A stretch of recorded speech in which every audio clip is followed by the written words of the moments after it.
Ave Maria, cheia de graças, o Senhor é convosco. Bendita sois vós entre as mulheres e bendito o fruto do vosso ventre, Jesus.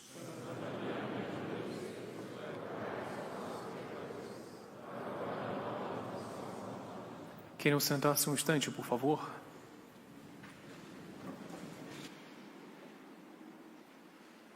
Estava vendo uma missa solene numa igreja e a missa tinha diáconos servindo o altar, como nós temos hoje.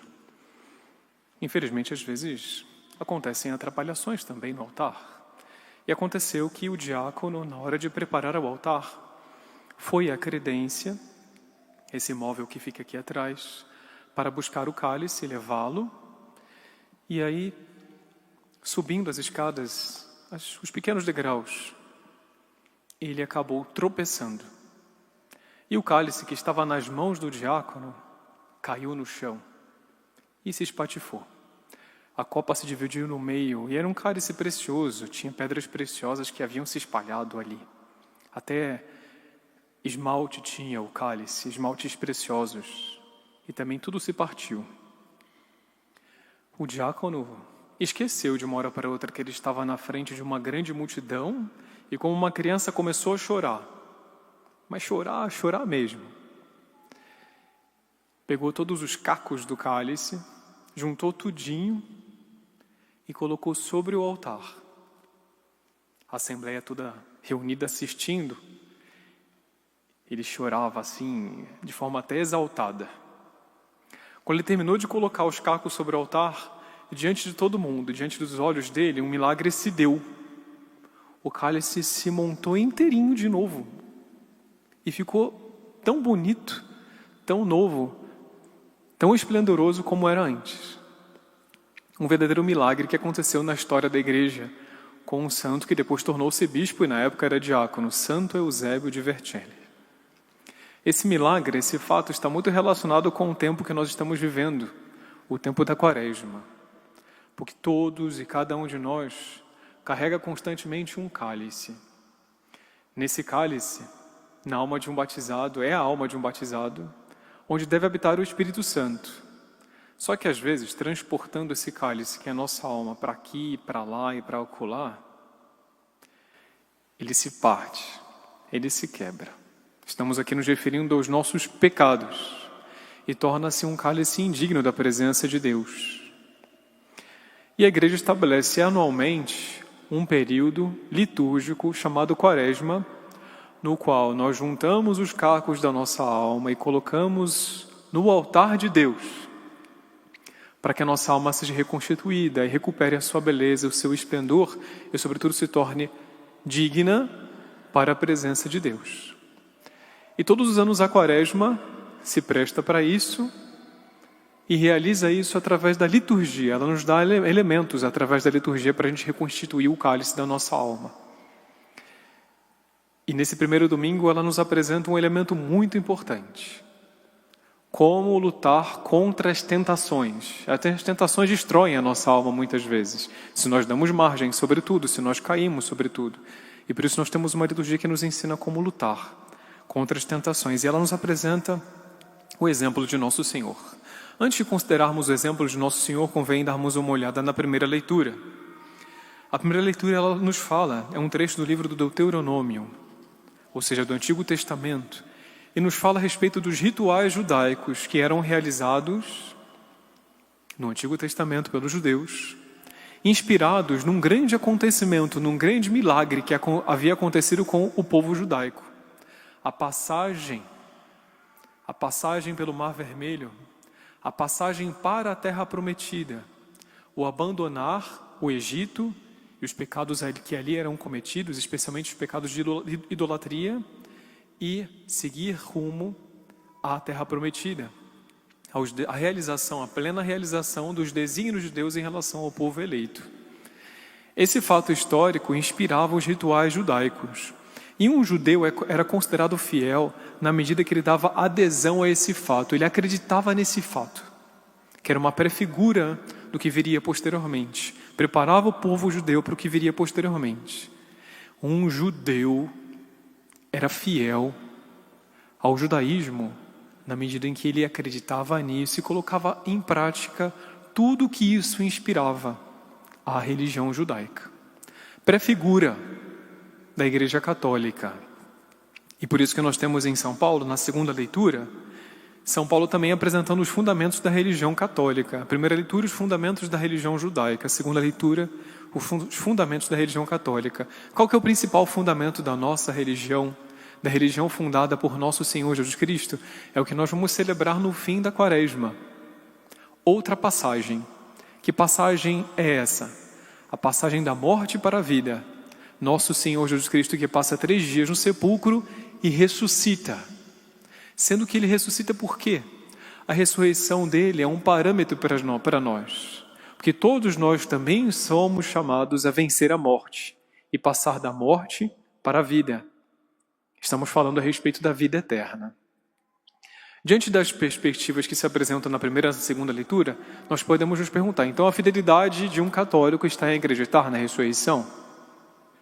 Sim, mas não é só acreditar. Não é só participar dos rituais, da missa, etc. Tem algo a mais. E o que é esse algo a mais? Qual que é a nossa parte para passarmos da morte para a vida eterna? O Evangelho nos vai dizer, através do exemplo de nosso Senhor Jesus Cristo. Nosso Senhor Jesus Cristo, segundo a descrição dos Evangelhos, passa, depois de 40 dias no deserto, por 3 grandes tentações. Quais foram essas tentações? Estão bem descritas aqui. E o que elas significam para nós? De que forma elas são modelares para nós? Especialmente a forma como o nosso Senhor lutou contra as tentações. Diz aqui o evangelista, nosso Senhor foi tentado pelo diabo durante 40 dias. Não comeu nada naqueles dias. Depois disso sentiu fome e o diabo disse então a Jesus. Primeira grande tentação, depois de 40 dias já sendo tentado. Se és filho de Deus, manda que esta pedra se mude em pão. Resposta de nosso Senhor, divina resposta. Não só de pão vive o homem. De que forma a maneira como nosso Senhor Jesus Cristo lutou com essa tentação, contra essa tentação, é modelar para nós? O pão que é apresentado para nosso Senhor é símbolo da matéria, e melhor dizendo, símbolo dos prazeres materiais. Quanta gente no mundo de hoje sofre essa tentação e sucumbe a essa tentação? Viver uma vida correndo, agitado, se esforçando para obter prazeres materiais. Ou seja, para obter nessa terra, para obter nessa vida, algo fugaz, algo que passa, interesses fugazes. A resposta de nosso Senhor é inteiramente aplicável para nós. Para que nos convida essa resposta? Nem só de pão vive o homem. A nos perguntarmos, se eu sou católico, eu não tenho direito de viver em busca de prazeres materiais meramente. E aí tenho que me perguntar no dia de hoje, eu tenho vivido de forma que os meus interesses se voltam de maneira real e sincera para a passagem da morte para a vida, ou seja, para a eternidade, para a minha salvação, para a minha santificação, para o meu aperfeiçoamento, para os planos de Deus em relação a mim? E descendo a um terreno bem prático, nos perguntarmos sobre a nossa vida de piedade, as nossas orações, a nossa frequência aos sacramentos, ao sacramento da confissão, ao sacramento da comunhão, a qualidade da frequência e sacramentos. É a primeira pergunta que nós devemos nos colocar ao vermos nosso Senhor Jesus Cristo lutando contra as tentações. Nem só de pão vive o homem. Segunda tentação pela qual passa nosso Senhor Jesus Cristo, lição que se tira dessa tentação. O diabo leva Jesus para o alto, mostra-lhe por um instante todos os reinos do mundo e lhe diz: eu te darei todo este poder e toda a sua glória, porque tudo foi entregue a mim e posso dá-lo a quem quiser.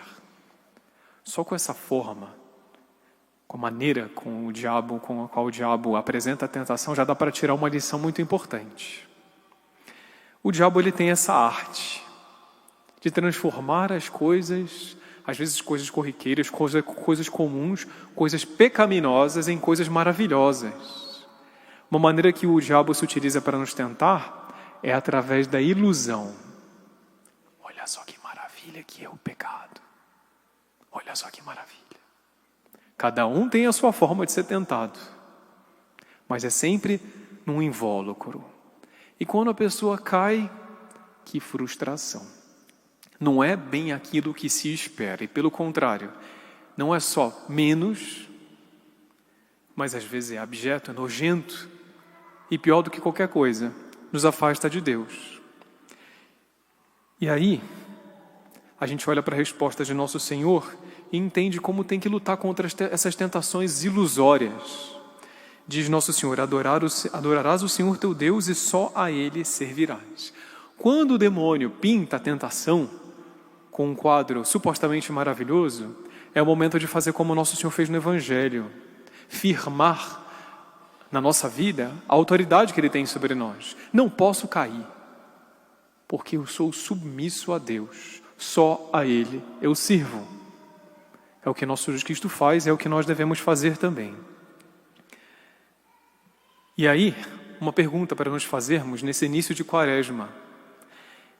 Eu tenho buscado essas alegrias ilusórias, desprezando a autoridade de Deus sobre mim, ou eu busco a alegria no caminho certo, que é na prática do bem, na prática da virtude, única fonte da verdadeira felicidade. Pior do que isso, às vezes acontece, o demônio, além de fazer uma ilusão no sentido do maravilhoso, ele tenta inverter na nossa alma o conceito. Isso é uma coisa muito difundida no mundo de hoje. Ele tenta inverter na nossa alma o conceito de bem e de mal. E às vezes a pessoa pratica o mal achando que está fazendo bem, e faz o bem achando que está fazendo mal. Outra ilusão pintada pelo demônio, uma pergunta consequente. Eu inverto na minha alma esses conceitos para poder fazer o que não agrada a Deus? Terceira tentação pela qual passa nosso Senhor Jesus Cristo. O demônio se aproxima e diz: se és filho de Deus, atira-te daqui abaixo. O demônio propõe para nosso Senhor uma situação de perigo. E ainda diz para nosso Senhor: coloque-se na situação de perigo, porque você vai sair, o Senhor vai sair ileso.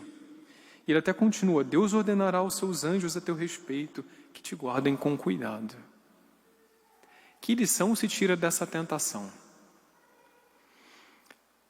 Às vezes, o demônio não convida direto para o pecado, mas convida para algo que a igreja intitula ocasião próxima de pecado. Portanto, ocasião de perigo. E às vezes a pessoa entra para a ocasião com a pretensão de que vai entrar numa situação perigosa para a alma dela e vai sair ilesa. Não, eu me aproximo. Eu vou para tal lugar, eu me aproximo de tal companhia, de tal objeto, de tal circunstância, mas eu não vou cair não. Isso é pretensão, isso é orgulho, isso é não reconhecer a própria fragilidade, isso é meter-se em ocasião próxima de pecado. Como que se faz para vencer esse tipo de tentação? Muito simples. Manter-se longe. E cada um de nós tem bem gravado na nossa consciência o que é a ocasião de pecado para cada um.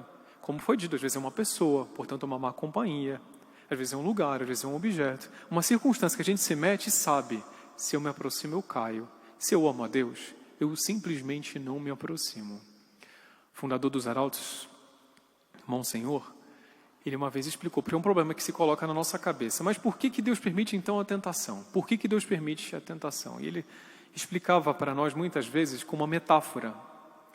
Todo mundo aqui já deve ter tido contato com cães de guarda, que são adestrados. Como é que se adestra um cão de guarda? Tem que cutucar o cão de guarda, tem que mexer com ele, tem que atiçar a raiva dele. E aí ele vai ficando adestrado em relação ao mal. É exatamente a razão pela qual Deus permite as tentações na nossa vida. Inclusive, numa homilia, o irmão Sr. João até brincou com esse assunto do cutucão do cachorro, dizendo que se não faz isso, o cachorro fica bobalhão. Ele fica bobo, ele não defende o dono dele. E aí o irmão Sr. falava: cão bobalhão é o cão que não tem tentação. Se a gente não é tentado, a gente fica bobo no nosso amor em relação a Deus. A gente fica fraco no nosso amor em relação a Deus. A tentação é permitida por Deus para nós nos firmarmos no nosso caminho. A virtude, ela só se prova, ela só cresce quando ela é provada. Então todos os nossos bons propósitos precisam passar por provações, precisam passar por tentações. E nosso fundador dizia, princípio de ouro, para a pessoa ter forças para reagir dessa forma como reagiu o nosso Senhor, ter uma vida espiritual bem levada, conviver, portanto, com a matriz, com o modelo de luta contra as tentações, que é o próprio nosso Senhor Jesus Cristo. E não só isso, como já foi dito, confissão frequente. A confissão nos dá forças para lutar contra o pecado. Enfim, ele sempre deu inúmeros exemplos, inúmeros princípios, mas também sempre deu ele mesmo um exemplo. Teve uma ocasião, enfim, um perigo pelo qual todo mundo passa hoje em dia, que nunca é demais denunciar, né? Ele ganhou um celular, um aparelho de celular, nosso fundador. Celular de última geração. Última geração em 2007, foi exatamente nessa data. Hoje em dia está mais do que obsoleto, né? Mas naquela época era o auge. E aí quando ele pegou o celular na mão, nós sabemos o poder hipnótico que tem esses aparelhos, né? Porque tem tanta coisa lá dentro que a gente fica assim meio vislumbrado. E ele teve a tentação de começar a mexer e descobrir como é que funcionava. E ele falou para si próprio, depois ele nos contou dessa tentação que ele passou, ele falou para si próprio: eu estou me apegando com isso aqui, eu nem recebi ainda direito, nem é meu ainda direito, eu já estou me apegando. Eu estou me deixando o meu coração se envolver por isso aqui, e isso aqui vai me afastar o meu coração de Deus. E ele ficou, depois de ter ganhado de presente, ele ficou um tempão sem usar para evitar cair na tentação desse vislumbre, desse encantamento com a máquina. E uma coisa que a gente tem que fazer para vencer as tentações é ter essa vigilância em relação ao nosso coração. Não deixar o nosso coração se apaixonar por qualquer coisa, se maravilhar com qualquer coisa que muitas vezes é trampa do demônio. São ciladas que o demônio nos coloca. Então, a liturgia de hoje, ela nos faz recordar que não basta só a fé na ressurreição que a gente vai celebrar no fim da quaresma. Não basta só isso. É necessário também lutar pela nossa ressurreição.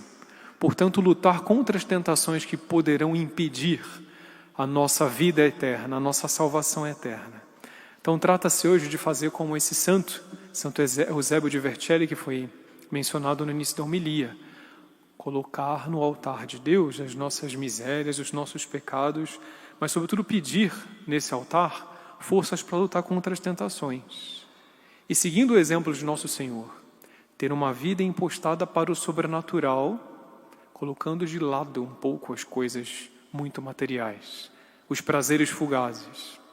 Depois, buscar a felicidade na obediência à lei de Deus e não nas alegrias oferecidas pelo demônio. E por fim, inspirados ainda nas tentações, na forma como nosso Senhor venceu as tentações, buscar ocasiões de virtude, ao invés de buscar ocasiões de pecado. Então vamos colocar isso como intenção para a Santa Missa, para que no fim dos nossos 40 dias, ou seja, de uma vida de luta, aconteça conosco a mesma coisa que aconteceu com o nosso Senhor. Os anjos se apresentam para nosso Senhor e oferecem um grande banquete. É o que nós esperamos, o banquete da vida eterna, depois de uma vida lutando contra as tentações. Louvado seja nosso Senhor Jesus Cristo.